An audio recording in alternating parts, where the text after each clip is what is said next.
தேவன் தைரியம் உள்ளவர்களின் தேவன். எப்ப தேவன் உன் கண்ணுக்கு தெரிவார் தெரியுமா?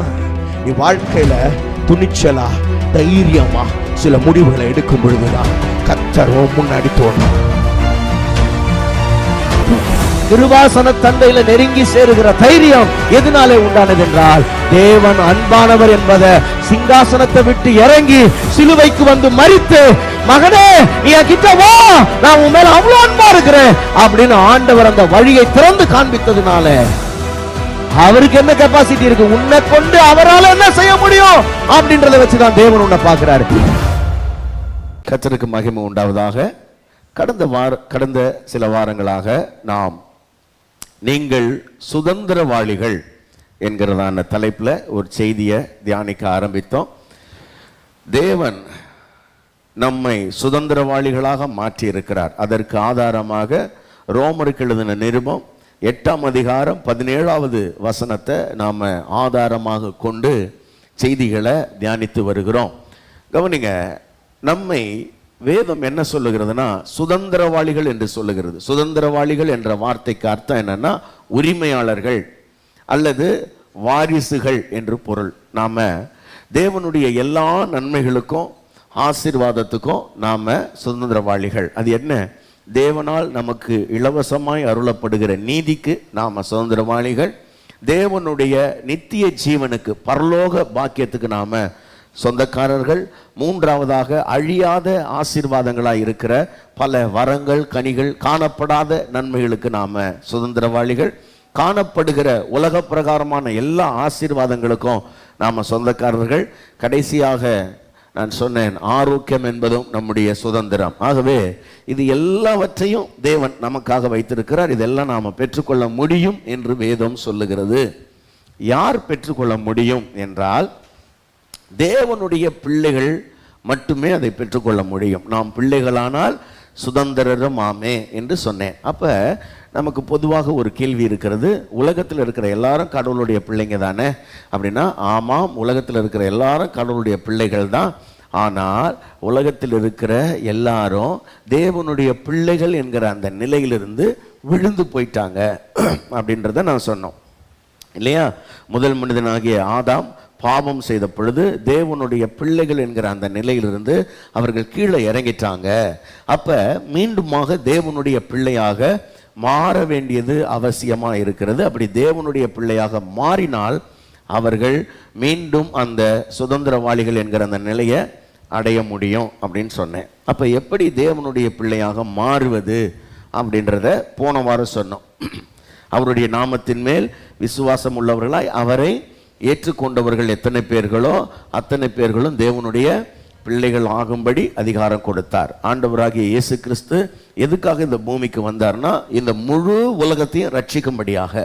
உலகத்துல ஒருத்தரும் கெட்டு போறது ஆண்டவருடைய சித்தம் கிடையாது. எல்லா மனுஷரும் ரட்சிக்கப்படவும் சத்தியத்தை அறிகிற அறிவை அடையவும் அவர் சித்தம் உள்ளவராய் இருக்கிறார். 1 தீமோத்தேயுல நாம் அதை வாசிக்கிறோம் இல்லையா? அப்ப எல்லா மனுஷரும் ரட்சிக்கப்படணுன்றது அவருடைய விருப்பம்.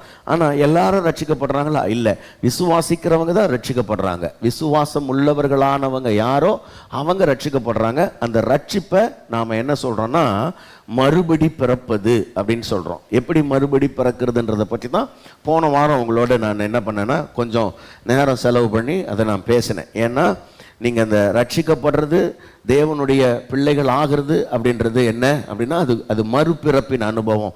பூமியில நாம் எல்லாரும் ஆதாமின் மூலமாக ஒரு முறை பிறந்தோம், நம்முடைய அப்பா அம்மா வயிற்றுல பிறந்தோம். இது பிறப்பு.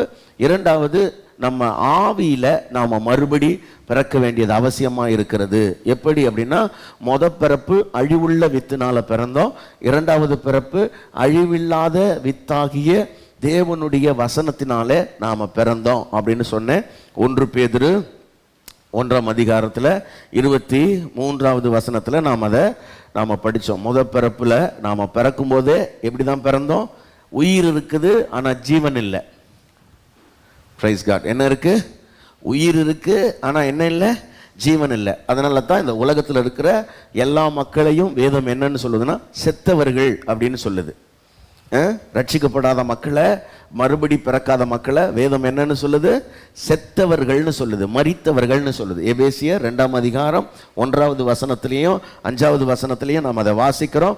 அக்கிரமங்களினாலும் பாவங்களினாலும் மரித்தவர்களாய் இருந்த உங்களை. அப்ப நாம மரித்தவர்கள் என்று வேதம் சொல்லுகிறது. உயிர் இருக்கு, நமக்கு ஜீவன் இல்லை. உயிர்னா என்ன, ஜீவன்னா என்ன சொன்னா ஞாபகம் இருக்கா? ஜோயே சுக்கி. ஆமா, அது ரெண்டும் ஞாபகம் வச்சுங்க. உயிர் வேற, ஜீவன் வேற. அப்ப நமக்கு ஜீவன் இல்லாம மரித்தவர்களா இருந்த நம்மளை கர்த்தர் மறுபடி பிறக்க வைக்கிறார். அப்படி மறுபடி பிறக்கிறது எப்படி நடக்குது அப்படின்னா, இயேசு கிறிஸ்துவை விசுவாசிக்கும் பொழுது. இந்த இடத்த தான் சொல்லும் போது போன வாரம் ஸ்டக் ஆயிட்டோம். அந்த விசுவாசிக்கிறதுனா என்ன, எதை விசுவாசிக்கிறது அப்படின்றத சொல்லணும். அதை சொல்ல வரும்போது தான் நீங்கள் இங்கே ஒரே பரபரப்பாக்கிட்டீங்க. ரைட், இப்போ அதை சொல்லிடுறேன், கவனிங்க. இப்போ யோவான் 1:12 அதை வாசிங்க பார்க்கலாம். அவருடைய நாமத்தின் மேல், அவருடைய நாமத்தின் மேல் விசுவாசம் உள்ளவர்களாய் அவரை ஏற்றுக்கொண்டவர்கள் எத்தனை பேர்கள்? கவனிங்க, விசுவாசம் உள்ளவர்களாய் ஏற்றுக்கொண்டவர்கள் அல்லது விசுவாசித்து ஏற்றுக்கொண்டவர்கள் எத்தனை பேர்களோ அத்தனை பேர்களும் தேவனுடைய பிள்ளைகளாகும்படி அதிகாரம் கொடுத்தார். இப்ப விசுவாசித்து ஏற்றுக்கொள்வது என்றால் என்ன, அதை கொஞ்சம் சொல்லிட்டு அதுக்கப்புறம் நான் போன வாரம் விட்டதுல இருந்து நான் தொடர்றேன். கவனிங்க, இந்த விசுவாசித்து ஏற்றுக்கொள்வதுன்னா எதை நான் விசுவாசிக்கணும் அப்படின்றது ரொம்ப முக்கியமானது. இந்த உலகத்துல நாம விசுவாசிக்க வேண்டிய மிக முக்கியமான ஒரு கவனிங்க, 3 விஷயம் சொல்றேன். முதல் விஷயம் என்னன்னா, முதல்ல நாம எல்லாரும் பாவின்றதை நாம விசுவாசிக்கணும். எதை விசுவாசிக்கணும்? நாம எல்லாரும் பாவின்றதை நாம விசுவாசிக்கணும். இது அவ்வளோ சீக்கிரம் எல்லாரும் என்ன பண்ண முடியாதுன்னா விசுவாசிக்க முடியாது. ஏன் அப்படின்னா, எல்லாராலையும் தான் ஒரு பாவின்னு நம்பவே முடியாது. இது ஒரு பெரிய பிரச்சனை. ஏன் எல்லாராலையும் பாவின்னு நம்ப முடியாதுன்னு நீங்கள் போய் உலகத்தில் யார்கிட்டயா சொல்லி பாருங்களேன், நீ ஒரு பெரிய பாவியா அப்படின்னா நம்மளை சண்டைக்கு வந்துடுவாங்க, அடிக்கவே வந்துடுவாங்க. என்னை பற்றி என்ன தெரியும், நீ என்ன போய் பாவின்ற, நீ நான் எவ்வளோ நல்லவன் தெரியுமா அப்படின்னு நம்ம என்ன பண்ணுவோம்னா கேள்வி கேட்போம். ஆனால் நாம் பாவி என்று வேதம் சொல்லுகிறது. எல்லாரும் வழி விலகி ஏகமாய் கெட்டு போகிறார்கள், நீதிமான் ஒருவனாகிலும் இல்லை, நன்மை செய்கிறவன் இல்லை, எல்லாரும் பாவிகளாக்கப்பட்டார்கள் என்று ரோமர் 5ஆம் அதிகாரம் 19வது வசனம் சொல்லுது. எல்லாரும் பாவிகளாக்கப்பட்டார்கள். அப்ப நல்லா கவனிங்க, எல்லாரும் பாவின்றத ஏன் நம்மளால ஏற்றுக்கொள்ள முடியல அப்படின்னா, பாவத்தை பற்றிய நம்முடைய புரிதல் இருக்கு இல்லையா, அது ரொம்ப கம்மி. நாம் என்ன நினச்சிட்டு இருக்கிறோம்னா, எதெல்லாம் பாவம்னு நினைப்போம்னா, நம்ம சில பழக்க வழக்கங்களை பாவம்னு நினைப்போம். சிலர் பாருங்களேன், சிலர் இந்த போத வஸ்துக்கள்லாம் போடுறாங்களே, பாக்கு அதெல்லாம் போடுறதில்ல, ஹன்ஸு, இந்த மாவா அதெல்லாம் போடுறாங்களே, இதெல்லாம் பாவம்னு நினைக்கிறோம். குடிக்கிறது பாவம்னு நினைக்கிறோம், கஞ்சா அடிக்கிறது பாவம்னு நினைக்கிறோம். அப்புறம் இந்த ட்ரக்ஸ் எல்லாம் யூஸ் பண்ணுறாங்க, இதெல்லாம் பாவம் நம்ம நினைக்கிறோம். இல்லை, இதெல்லாம் நான் செய்யலைன்னா நான் ரொம்ப நல்லவன்னு நமக்கு நினைப்பு வந்துடுது. பழக்க வழக்கங்கள் சார்ந்த தவறுகள் எதுவும் செய்யலை. அவர் சொல்லுவார், அவர் டீ கூட வெளியில் கொடுக்க மாட்டாருங்க, ரொம்ப நல்லவர் அப்படின்னு நம்ம நினச்சிட்டு இருக்கிறோம் சில நேரங்களில். ஏன்னா நமக்கு என்ன நினைப்புன்னா, இந்த பழக்க வழக்கங்கள் தான் பாவம்னு நம்ம நினைக்கிறோம். விளங்குதா உங்களுக்கு? அதனால இது பாவம் என்கிறதான எண்ணம் இருக்கிறதுனால இதெல்லாம் செய்யலைன்னா நம்ம கொஞ்சம் நல்லவன்ற மாதிரியான ஒரு எண்ணம் நமக்கு வந்துடுது இல்லையா. அதனால இதுதான் பாவம்னு நம்ம நினச்சிக்கிட்டு இருக்கிறோம். ஒன்று, அதுதான் சொன்னேன், பாவத்தை பற்றிய புரிதல் நமக்கு இல்லை. சில ஆட்கள் என்ன நினைக்கிறாங்கன்னா, மற்றவங்களோட ஒப்பிட்டு பார்த்து என்ன பண்ணிப்பாங்கன்னா, அவன் பார், அவன் எவ்வளோ ஊரடிச்சு உலையில போடுறான், அநியாயம் பண்ணுறான், அப்படியெல்லாம் சம்பாதிக்கிறான், நான் அந்த மாதிரியா சம்பாதிக்கிறேன், அவன் திருடுறான், கொள்ளையடிக்கிறான், லஞ்சம் வாங்குறான். அப்புறம் சிலர் இவன் ஊர்வம்புக்கு போகிறான், அடுத்தவங்களை அடித்தடின்னு போகிறான், கொலைன்னா கூட அஞ்ச மாட்டான், ஈஸியாக கொலை பண்ணிவிடுவான், இவன் ரொம்ப தப்பான வாழ்க்கை வாழ்கிறான், இவன் விபச்சாரம் பண்ணுறான், அவருக்கு 2-3 இடத்துல கனெக்ஷன் இருக்குது. இதெல்லாம் நாம் என்ன பண்ணுறோன்னா வச்சுக்கிட்டு ஒருத்தரோட கம்பேர் பண்ணி நாம் ரொம்ப நல்லவன்னு நினச்சிக்கிறோம். ஏன் அப்படின்னா, நாம் என்ன நினைக்கிறோன்னா இதெல்லாம் தான் பாவம் அப்படின்னு நினச்சிட்டு இருக்கிறோம். ஆனால் வேதம் சொல்லும்போது இதெல்லாம் பாவத்தினால் வந்த விளைவுகள், பாவத்தின் கனிகள். இதெல்லாம் பாவம்ன்றது வேற, பாவம்ன்றது வேறு. அந்த வேறு நம்ம எல்லாருக்குள்ளேயும் இருக்குது, அது நமக்கு தெரியறதில்லை. அதான் பிரச்சனை. ஒன்று, பழக்க வழக்கங்களை பார்க்குறோம், இல்லைன்னா மற்றவருடைய செயல்பாடுகளை பார்க்குறோம். அந்த பழக்க வழக்கங்களை வச்சு அவரை பாவின்னு நம்ம முடிவு பண்ணிடுறோம், இல்லைன்னா அவருடைய செயல்பாடுகளை வச்சு அவரை பாவின்னு முடிவு பண்ணிடுறோம். அந்த பழக்க வழக்கங்களும் அந்த செயல்பாடுகளும் நம்மக்கிட்ட இல்லாதனால நாம் என்ன நினச்சிக்கிறோம், நம்ம ரொம்ப நல்லவங்கன்னு நினச்சிக்கிறோம். நம்மளால இப்போ என்ன பண்ண முடியலன்னா நம்மளை பாவின்னு ஏற்றுக்கொள்ள முடிய மாட்டேங்குது. ஒன்று, இது ஒரு பக்கம். ரெண்டாவது, நம்முடைய சுய நீதி இருக்குல்ல, அது நம்மளை பாவின்னு ஏற்றுக்கொள்ள விடாது. சுய நீதினா என்ன தெரியுமா? அது நான் எவ்வளோ நல்லவன் தெரியுமா. ஏன்னா நம்ம வீட்டில் பாருங்களேன், நம்ம வீட்டில் 4 பேர் இருந்தானா, நம்ம கொஞ்சம் கரெக்டாக இருந்தானா வீட்டில் இருக்கிற அப்பா அம்மாவே நம்மளை சொல்லுவாங்க, இவனை பாடுறா, சின்னவனை பாடுறா, அவன்கிட்ட கற்றுக்கடா, அவன்கிட்ட கற்றுக்க, அவன் எவ்வளோ சின்ன பிள்ளை, எவ்வளோ பொறுப்பாக இருக்கிறான் பாரு, காலையில் எழுச்சி ஒழுங்காக சர்ச்சைக்கு போகிறான், ஒழுங்காக ஜெபம் பண்ணுறான், உன்ன மாதிரியா சுற்றினுக்கிறான் அப்படின்வாங்க. இப்போ இந்த சின்ன பையனுக்குன்னா வந்துடும்னா கொம்பு வந்துடும். நம்ம வீட்டில் நம்மளை எப்படி சொல்கிறாங்க பார்த்தியா அப்படின்னு ஆட்டோமேட்டிக்காக என்ன ஆகிடும்னா அப்படி கொம்பு வந்துடும். சில நேரத்தில் ஃப்ரெண்ட்ஸ் சர்க்கிளில், சில நேரத்தில் ஆஃபீஸில், சில நேரத்தில் சர்ச்சில் நம்மளை யாராவது கொஞ்சம் உயர்த்தி பேசிட்டாங்கன்னா உடனே நம்ம என்ன நினச்சிக்கிறோன்னா நம்ம ரொம்ப நல்லவங்க தான் போல இருக்குது அப்படின்னு. உங்களில் யாருக்கும் அந்த மாதிரி ஆளை நீங்கள் பார்த்தது இல்லைன்னா நீங்கள் உங்களுக்கு அந்த மாதிரி ஒரு ஆளை எக்ஸாம்பிள் காட்டுறேன் நான். Praise God. ஆமென். ஆமாம், நீங்கள் எல்லாம் ஒருவேளை நீங்கள் பிறக்கும்போதே பாவின்னு உணர்ந்த ஆள் இருந்தீங்க, வளரும்போது நல்லவன்ற ஒரு எண்ணம் உங்களுக்கெல்லாம் வந்ததே இல்லை அப்படின்னா, நல்லவன்ற எண்ணத்தோடவே வாழ்ந்த மகா பெரிய பாவி ஒரு ஆளை பார்க்கணுன்னா உங்களுக்கு முன்னாடி இருக்கிறேன் நான். இந்த உலகத்திலேயே யோக்கியர்கள்னு நீங்கள் கணக்கு எடுத்தீங்கன்னா அதில் 10 ஆளுக்குள்ளே நான் வருவேன்ற எண்ணம் எனக்கு இருந்தது ரொம்ப நாளைக்கு முன்னாடி. இலோகத்தில் யோகியன் ஒருவன் உண்டெங்கில் அது ஜான் பிரகாஷ் ஒருவன் தான் அப்படின்னு எனக்கு ஒரு எண்ணம் இருந்தது. அந்த மாதிரி நீங்கள் யாராவது இருந்தீங்கன்னா மனம் திரும்பிடுங்க. காரணம் என்னென்னா, சின்ன வயசுலேருந்தே நம்மளை அப்படி சொல்லி சொல்லி, ஆமாம் இந்த பையன் மாதிரி இருக்கணும், இந்த தம்பி மாதிரி இருக்கணும், எவ்வளோ நல்லவன் பாரு, எவ்வளோ நல்லவன் பாரு, நம்மளை கொம்பு செய்ய விட்டாங்க. நம்ம நல்லவனே கிடையாதுன்றது ரொம்ப நாளைக்கு அப்புறம் தான் தெரிஞ்சுது. நம்முடைய சுயநீதி நம்மளை பாவின்னு ஏற்றுக்கவே விடாது. இது 2வது முக்கியமான காரணம். 3வது முக்கியமான காரணம் சொல்கிறேன், நல்லா கவனிங்க. ஏன் நாம் பாவின்னு நம்மளால் உணர முடியலன்னா, பாவம் பூரணமாகாததுனால நாம் எவ்வளோ பெரிய பாவின்னு நமக்கு தெரியாது. நல்லா கவனிங்க. நான் 15 வயசில் ஆண்டவருக்கு ஒப்பு கொடுத்து ஞானஸ்தானம் எடுத்துட்டேன். நான் ஞானஸ்தானம் எடுக்கும்போது லிட்ரலாக நான் என்ன நினைக்கிறேன்னா, ஆண்டவரே, உலகத்தில் எல்லாருடைய பாவத்துக்காகவும் நீங்கள் மடிச்சிருக்கிறீங்க, இதில் ரொம்ப கம்மியான பாவம் என்கிட்ட தான் இருக்கும் அப்படின்னு ஆண்டவருக்கு நான் என்ன பண்ணுறேன்னா, உங்களுக்கு ரொம்ப சும கொடுக்காத ஒரு ஆள் நானாக மட்டும்தான் இருக்கேன் ஆண்டவரே, அதனால அந்த கொஞ்சம் பாவத்தையும் நீங்கள் என்ன பண்ணிவிடுங்க, ஆமாம் மன்னிச்சிடுங்க, ரொம்ப தேங்க்ஸ் அப்படின்னு சொல்லிட்டு தான் ஞானஸ்தானம் எடுக்கிறேன். காரணம் என்னன்னா, 15 வயசில் நான் எவ்வளோ பெரிய பாவின்றதை என்னால் என்ன பண்ண முடியலன்னா ரியலைஸ் பண்ண முடியல. பாவம் வளர்ந்து பெருகி பாவத்தினுடைய கனிகள் எனக்குள்ளேருந்து வெளிப்படாததுனால, பாவம் பூரணமாகாததுனால என்னால் நான் எவ்வளோ பெரிய பாவின்னு என்ன பண்ண முடியலன்னா உணர முடியல. ஒருவேளை நீங்கள் இப்போ சர்ச்சுக்கு வரலாம், இப்போ தான் ஞானஸ்தானம் எடுத்துருக்கலாம், ஒருவேளை உங்களால் அதை டக்குன்னு என்ன பண்ண முடியாதுன்னா ரியலைஸ் பண்ண முடியாது, நான் ஒரு பெரிய பாவி அப்படின்றத உங்களால் ஒத்துக்க முடியாது. ஆனால் உண்மை என்னென்னா, நாம் அத்தனை பேரும் பாவி. நீங்கள் தெரிஞ்சுக்கணும். அப்படி தெரிஞ்சிக்கலன்னா எப்போ தெரிஞ்சுப்பீங்க அப்படின்னா, கவனிங்க, எப்போ தெரிஞ்சுப்பீங்க அப்படின்னா, பரிசுத்தமாக வாழ்கிறதுக்கு முயற்சி எடுப்பீங்க பாருங்க. நீங்கள் எடுத்து இருந்தீங்கன்னா உங்களுக்கு தெரிஞ்சிருங்க. ஏன்னா பரிசுத்தமாக வாழ முயற்சி எடுக்க எடுக்க எடுக்க நீங்கள் தோற்று போயிட்டே இருப்பீங்க. வாழ்க்கையில் தோல்வி மேலே தோல்வி அடைவீங்க. பாவத்தை மேற்கொள்வதற்கான பலன் உங்களுக்கு உண்டாயிராமல் நீங்கள் விழுந்து விழுந்து எழும்போது உங்களுக்கு தெரியும், ஐயோ நான் பாவிதான் போல இருக்குது அப்படின்னு உங்களுக்கு தெரிய ஆரம்பிக்கும். கவனிங்க அன்பான தேவனுடைய பிள்ளைகளை. ஆகவே முதல்ல என்ன விசுவாசிக்கணும்னா, நான் பாவி அப்படின்றத விசுவாசிக்கணும். அதை விசுவாசிச்சிங்கன்னா 2வது விசுவாசிக்க வேண்டிய விஷயம் என்னன்னா, இந்த பாவியான நான் மீட்கப்பட வேண்டியது ரொம்ப அவசியம், ரட்சிக்கப்பட வேண்டியது அவசியம். நான் என்னுடைய பாவங்கள் மன்னிக்கப்பட வேண்டியது ரொம்ப அவசியமாக இருக்கிறது. இதை நீங்கள் விசுவாசிக்கணும். இதை நான் எந்த வகையிலையும் என்ன புண்ணிய காரியங்கள் செஞ்சாலும் என் பாவங்கள் மன்னிக்கப்படாது. நான் எவ்வளோ ஜெபம் பண்ணாலும் மன்னிக்கப்படாது, எவ்வளோ பைபிள் வாசித்தாலும் மன்னிக்கப்படாது, என்ன தான தர்மங்கள் செஞ்சாலும் என் பாவங்கள் மன்னிக்கப்படாது. என்னுடைய எந்த நற்கிரியைகளோ என் பாவத்தை என்ன பண்ணாதுன்னா மன்னிக்காது. இப்ப நான் மன்னிக்கப்பட வேண்டியது அவசியம்.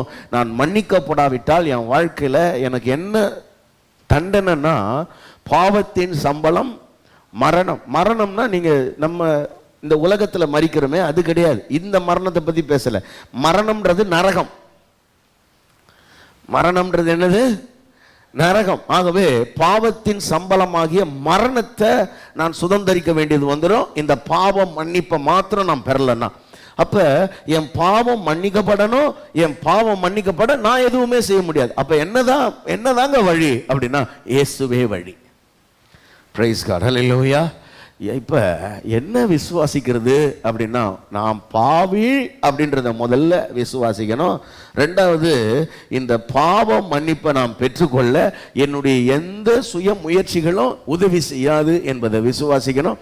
இப்ப மூணாவது என்ன விசுவாசிக்கணும்னா, வாசிங்க பார்க்கலாம்.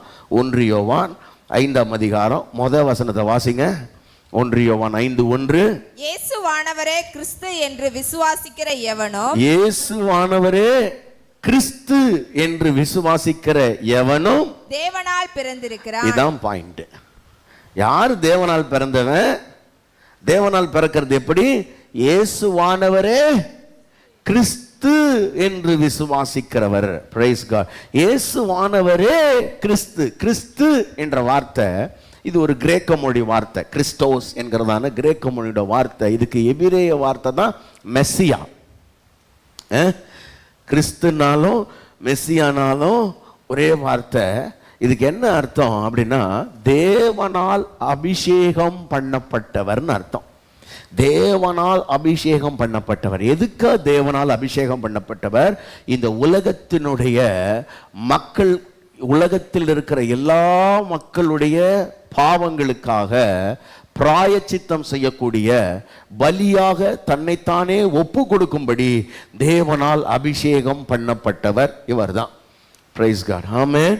அப்ப எல்லாருடைய பாவத்தை நீக்கும் பொருளாக தேவனால் ஏற்படுத்தப்பட்டவர் வேற யாரும் கிடையாது, அது ஆண்டவராகிய இயேசு கிறிஸ்து என்று என் இருதயத்தில் இப்ப நான் என்ன பண்ணணும்னா, ஸ்ட்ராங்கா விசுவாசிக்க வேண்டியது ரொம்ப அவசியமா இருக்கிறது. இயேசுவானவரே கிறிஸ்து என்று யார் ஒருவர் விசுவாசிக்கிறாங்களோ அவங்க தான் இப்ப தேவனால் பிறந்தவங்க. நல்லா கவனிங்க. அந்த கிறிஸ்துன்னு என்னங்க? கிறிஸ்துனா என்னங்க விசுவாசிக்கிறது அப்படின்னா, உலகத்துல எல்லா மனுஷனும் பாவியா இருக்கிறான்.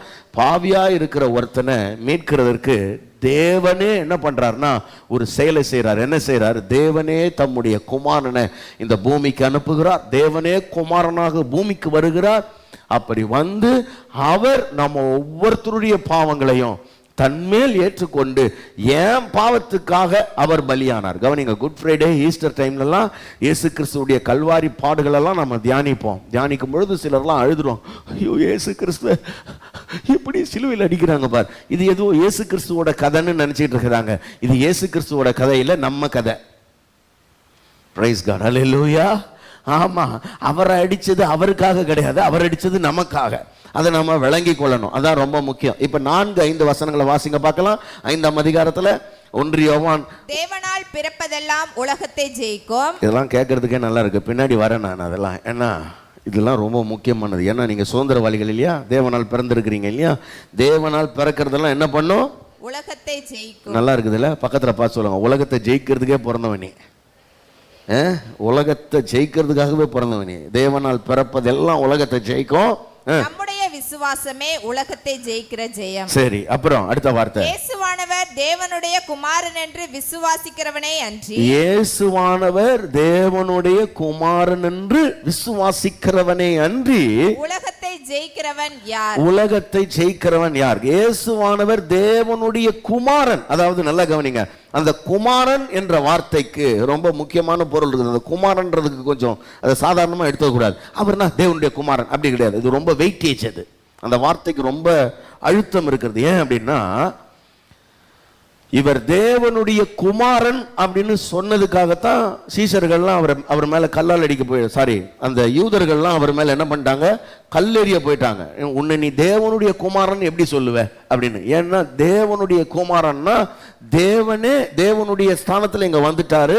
இன்னும் சொல்ல போனா தேவனால் ஏற்படுத்தப்பட்ட ஒரு அபிஷேகம் பண்ணப்பட்ட ஒரு ராஜா அவர் அப்படின்றது அதனுடைய அர்த்தம். அந்த தேவனுடைய குமாரன்னு சொல்றது இவரை தவிர வேற யாருமே அந்த ஸ்தானத்துக்கு கிடையாது. அதனால்தான் எபிரேயர்ல தூதர்களில் யாருக்காவது எப்பொழுதாவது இவர் என்னுடைய குமாரன், இவரில் நான் பிரியமாயிருக்கிறேன் அப்படின்னு என்னைக்காவது தூதர்களை பார்த்து சொல்லி இருக்கிறாரா? யாருக்குமே சொன்னதில்லை. இவர் தான் குமாரன். Price God. ஆமென். விளங்குதா உங்களுக்கு? எபிரேயர்ல வாசிக்கிறீங்களா? எபிரேயர் வாசிங்க பார்க்கலாம். 1ஆம் அதிகாரம் 4வது வசனத்தை வாசிங்க. இவர் தேவ தூதரை பார்க்கிலும் எவ்வளவு விசேஷித்த நாமத்தை சுதந்தரித்துக் கொண்டாரோ, எவ்வளவு விசேஷித்த நாமத்தை சுதந்தரித்துக் கொண்டாரோ அவ்வளவு அதிகமாய் அவர்களிலும் மேன்மை உள்ளவரானார். எப்படியெனில் நீர் என்னுடைய குமாரன், நீர் என்னுடைய குமாரன், இன்று நான் உம்மை ஜெனிப்பித்தேன் என்று நான் அவருக்கு பிதாவாய் இருப்பேன், அவர் எனக்கு குமாரனாய் இருப்பார் என்றும் அவர் தூதர்களில் யாருக்காவது எப்போதாகிலும் சொன்னதுண்டா? தூதர்களில் யாருக்காவது எப்போதாவது சொன்னதுண்டா? எந்த தூதனுக்கும் எந்த மனுஷனுக்கும் சொல்லாதது அவர் கிறிஸ்துவுக்கு சொன்னார். இவர் என்னுடைய குமாரன். ஞானஸ்தானம் எடுத்துட்டு கரையேறாரு, பரலோகத்திலிருந்து பிதாவுடைய சத்தம் துணிக்குது, இவர் என் நேச குமாரன் சொல்றாரு. இன்று நான் இவரை ஜெனிப்பித்தேன் சொல்றாரு. அப்ப நல்லா கவனிங்க அருமையான தேவனுடைய பிள்ளைகளே. அப்ப இந்த குமாரன் என்கிற நாமம் இயேசு கிறிஸ்துவை தவிர வேற யாருக்குமே கிடையாது. இயேசுவை குமாரன் என்று விசுவாசிக்கிறவனே அன்றி வேற யாரும் என்ன பண்ண முடியாதுன்னா ரட்சிக்கப்படவே முடியாது. அதனால குமாரன் என்பது என்னன்னா ரட்சிப்புக்காக தேவனால் ஏற்படுத்தப்பட்ட ஒரு விசேஷமான பாத்திரம் இந்த குமாரன். இவரை தவிர வேற யாரையும் விசுவாசிக்க முடியாது. மரியாதை விசுவாசிச்சா ரட்சிப்பு கிடையாது, செபாஸ்டினை விசுவாசித்தா ரட்சிப்பு கிடையாது, அந்தோனியாரை விசுவாசிச்சா கிடையாது, இவங்க யாரை விசுவாசிச்சாலும் கிடையாது. கவனிங்க, இவங்க யாரும் குமாரன் கிடையாது. கிறிஸ்து மட்டுமே குமாரன். அந்த குமாரன் என்கிற நாமம் இயேசு கிறிஸ்துவுக்கு மட்டும்தான் பொருந்தும்.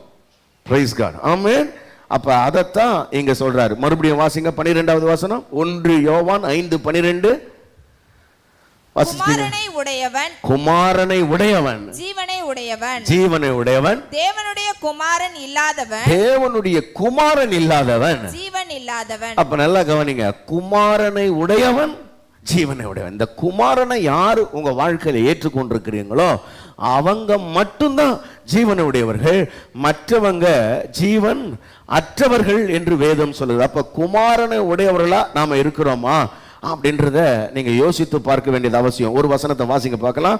யோவான் 6ஆம் அதிகாரம் 69வது வசனத்தை வாசிங்க. யோவான் 6:69.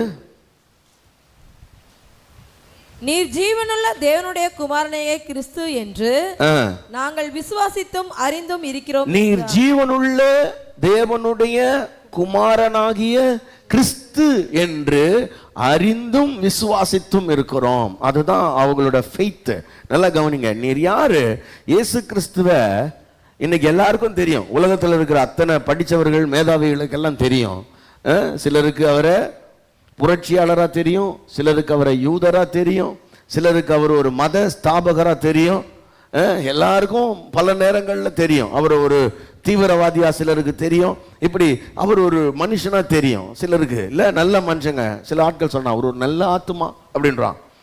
எல்லாருக்கும் இப்படியெல்லாம் தெரியும். ஆனா என்ன தெரிஞ்சுக்கணும் அப்படின்னா, நீர் உலகத்தில் வருகிறவரான தேவனுடைய குமாரனாகிய கிறிஸ்து என்று நாங்கள் அறிந்தும் அதை விசுவாசித்து இருக்கிறோம். தேவனால் அனுப்பப்படுற ஒரே ஒரு மீட்பர், ஒரே ஒரு ரட்சகர், ஒரே ஒரு மத்தியஸ்தர் இவர்தான் என்பதை நீங்களும் நானும் விசுவாசிக்கணும். அப்படி விசுவாசிக்கிறீங்களா இயேசுவை அப்படின்னு பாருங்க.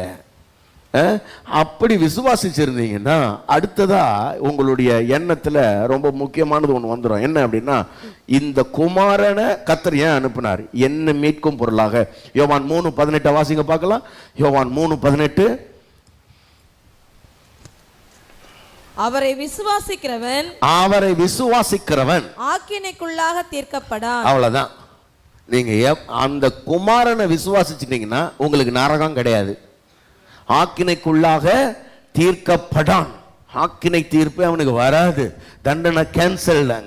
குமாரனை விசுவாசிக்கிறவனுக்கு ஆக்கினை தீர்ப்பு வராது. அப்புறம் விசுவாசியாதவனோ தேவனுடைய ஒரே பேரான குமாரனுடைய நாமத்தில் விசுவாசம் உள்ளவனாய் இராதபடியினால் அவனுக்கு ஆக்கினை தீர்ப்பு உட்பட்டாயிற்று. விசுவாசிக்காத வரைக்கும் அவன் எதுல தான் இருக்கிறான்? நரகத்தின் மகனா இருக்கிறான்.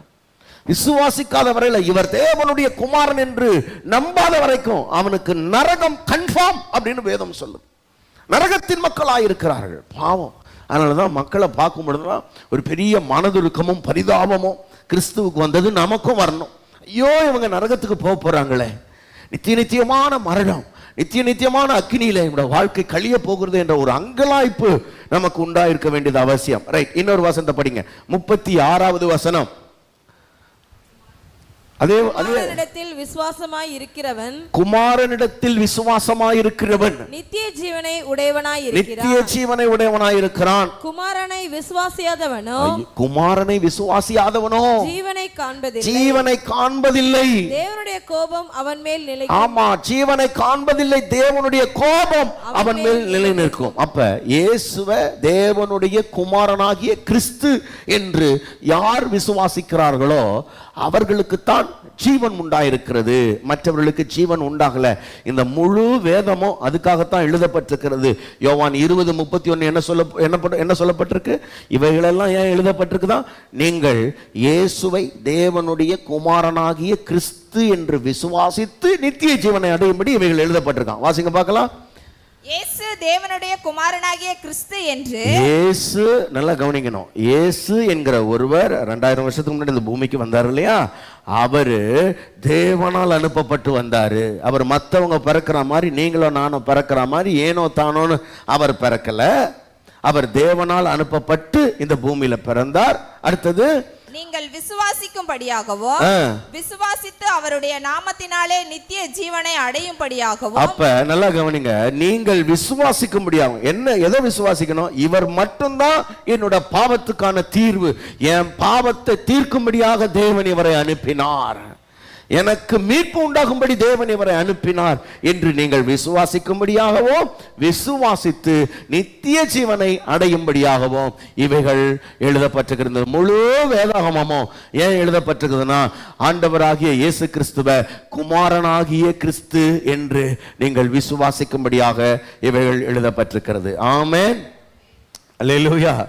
ஆமா, அப்ப இவைகள் எழுதப்பட்டிருக்கு. இப்ப இன்னொரு முக்கியமான விஷயம் என்ன? இவர்ல என்ன விசுவாசிக்கணும்? இவர் வந்தாரு, என் பாவங்களை முழுசா அவர் என்ன பண்ணாரு? ஏற்றுக்கொண்டாரு. ஏற்றுக்கொண்டு என் பாவத்தின் தண்டனைக்காக அவர் மரித்தார்.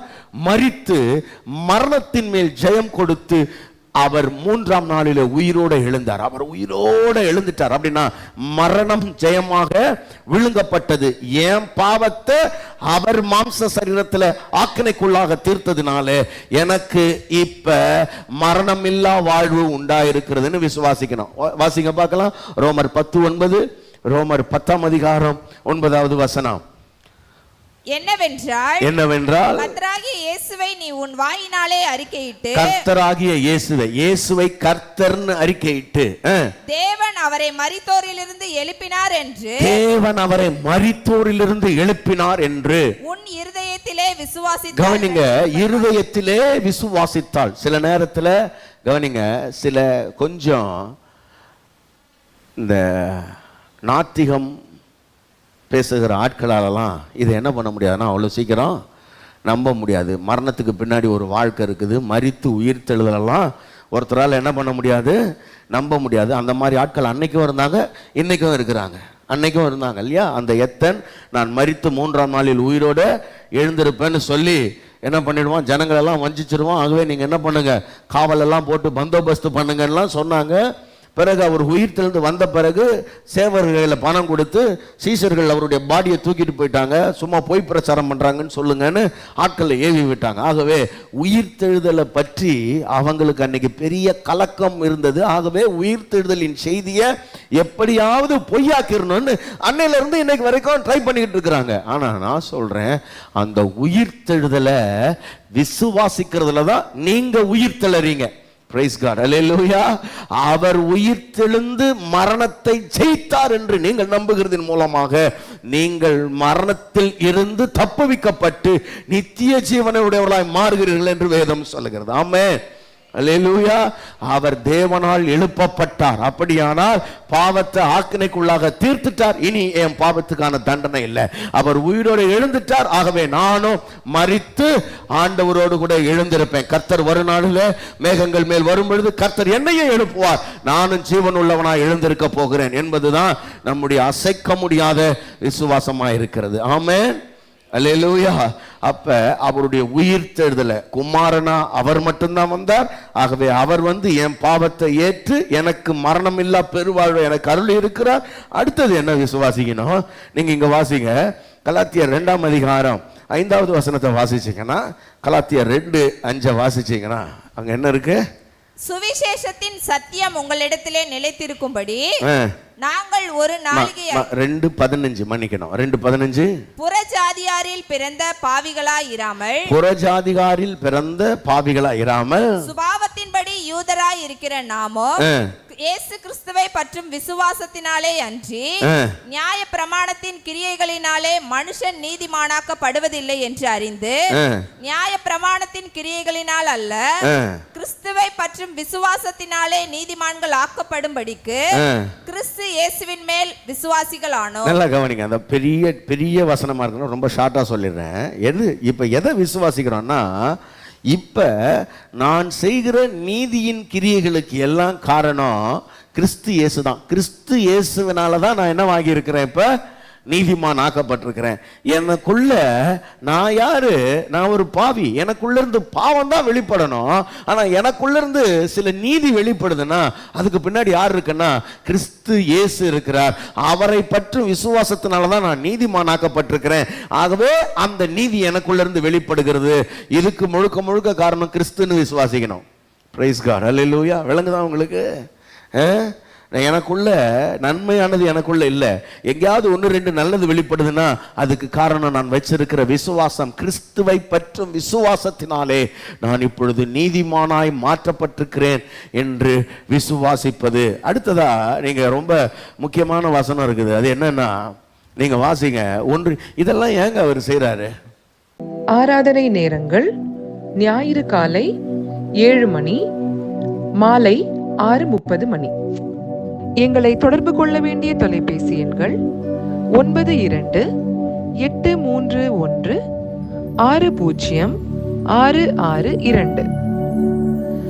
98-406-72-355. எங்களை தொடர்பு கொள்ள வேண்டிய முகவரி: அகாப்பே சபை, எண் 189, EH ரோட், கொருக்குப்பேட்டை, சென்னை 6,21,000.